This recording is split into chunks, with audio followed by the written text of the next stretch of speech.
Yo, yo, yo! Welcome to Papaya Rhythms and Hustles, where we're gonna be talking a lot about the independent music scene, how to navigate this crazy industry. I'm your host, Gian Berselli. Welcome. Make yourself at home. This podcast is for you. All right, stop everything. This is Gian from the future once again. While we're preparing new episodes for you guys, we have actually a lot of content coming up, a lot of juicy stuff, pun intended. We got another customer interview actually from Cigarbox Man. It was a pleasure talking to him. Super seasoned experience wise. It was a blast having this conversation with him. As I said, this was kind of back in the Papaya days where we're still doing customer interviews, trying to understand a little bit better how we can help the community.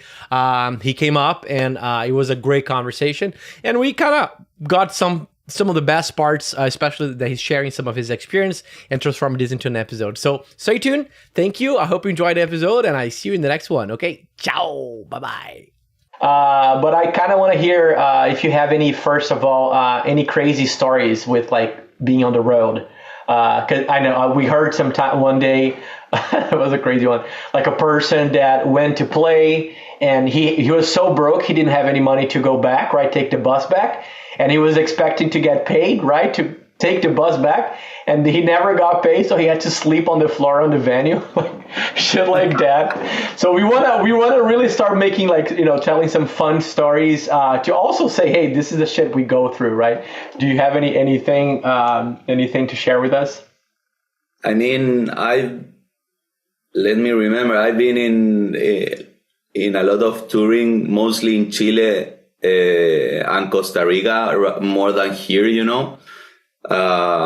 But I mean, for me, every night is like have been such a crazy story in South America. Like, this is even more problematic and erratic all the time, you know. So each producer is a character of its own, and it's crazy. I mean, I have not been paid a couple of times, you know. So I could not pay my musicians. I could not pay myself. That happened a couple of times, and I think every musician have lived through that. I don't know. I have played in Lola twice, and all the time you play in Lola, it's you know, you get to know characters on the backstage, and everything feels such a pro level, you know, and it's kind of really emotional to be on the stage. First time I played in Lola was my first time in a festival of that size, you know.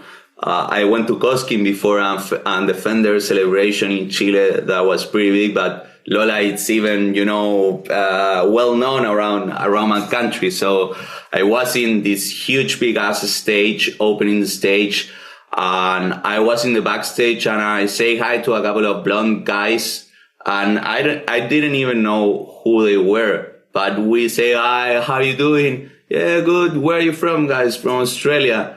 Okay, and we say goodbye, and before leaving I say, okay, what's your name to search for in Spotify? No, we're called by Parcels.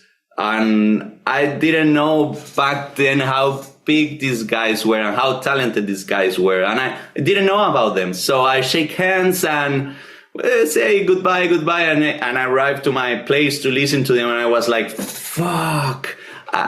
These guys are gonna be big in a few years, and they are fucking big right now, you know. And we got to share backstage with them back in the days, and in that really first show, I was beginning my first song, and it's a song that begins with a really strong riff. It's like the most maybe hardcore riff that I have, and I start with this. And my string cut off in the very first song of the whole set in Lola. So it was like, fuck, I mean, there is a demon here, you know, and I thought, it was a curse, you know, and I changed guitars and everything, and we got out of this. But in this second Lola, we arrived to stage, in front of this crowd, and we were in the second song, and my guitar player broke string. So in the second song, and he changed the guitar and he broke the string again. So it's like a fucking chorus. Like every time we play in Lola, we would break a string, and now we're making fun of it, but on the stage, like, you are freaking out because how this can be, it's like too much, man. But that's so crazy. Two strings in God, you guys need to have like 5 guitars now, just like line up, right? At least we add a 2 spare guitars, so that's good. Yeah. Oh my God, that's so good, dude. Once I was touring in London, and for some reason, I was broke and didn't have a lot of money, but I was doing a little tour, and I've always been really crazy about detuning my guitar. I love weird tunings. But that's such a stupid thing to plan your concert with one guitar, right?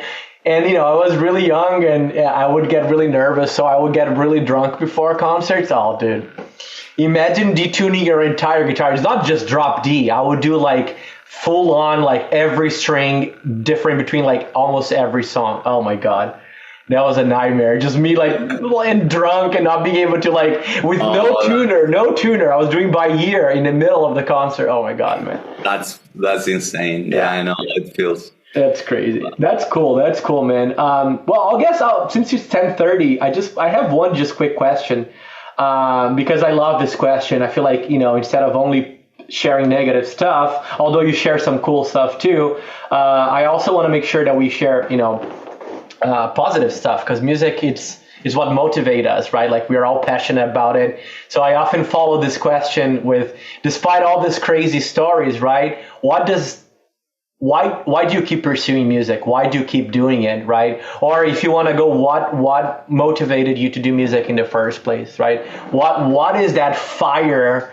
And this is also for my own geekiness, right? Because we go through so much shit as musicians, so much fucking shit, that sometimes I wonder, why do we still do it, right? And I want to hear from you, what does, what's the spark that still, it's in there, right? It's the only way I can speak, if I speak with any person and I would try to be honest with them, I would fail, I would totally fail. And I think I would be honest through my songs. So that's pretty much my way of communication. Otherwise I would explode inside, I would have too much carry on. So it's like a necessity, it's like fucking going to the bathroom. I cannot help, going to the bathroom for a certain amount of days. I can't do that with the music because I need to take all this out. So,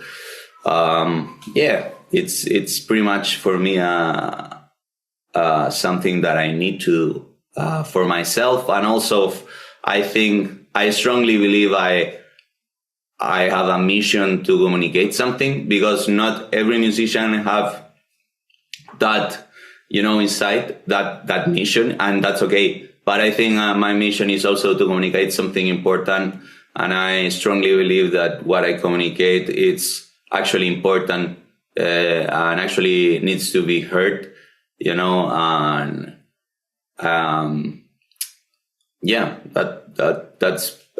those are the two main points. Amazing. Beautiful. I feel the same way, man. It's, even though I'm doing this crazy, startup now, even my co-founder, he said, dude, you need to keep doing music, otherwise you're going to go crazy. So I still work as a producer, sometimes on the weekends. I'm still producing a few albums, because I have a record label, right? I've been doing a record label here in Berkeley for the past 5 years. I work as a film composer before for 5 more years, total of 10, 11 years.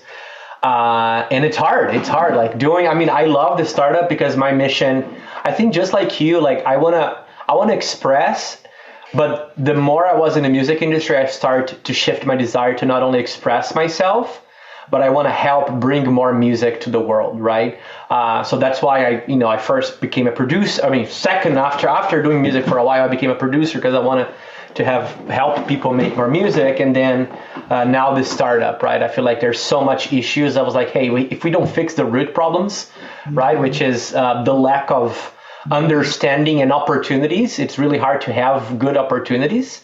I don't think we can move forward, right? So this is my part of my mission too. All right. Thank you so much for listening to one more episode, y'all. Thank you so much, Cigarbox Man. It was a pleasure talking to you, hermano. Thank you. You're missed here in the Bay Area. I'm sorry we couldn't grab that beer that we talked about, but I've been following you on Instagram. I know you're doing great stuff. Thank you for Mateos, Pauline, Rafa, everyone that is helping this podcast in many ways. We have a lot more coming up for you guys, and I'm excited to see you in the next episode. Okay. Thank you so much. Ciao. Bye-bye.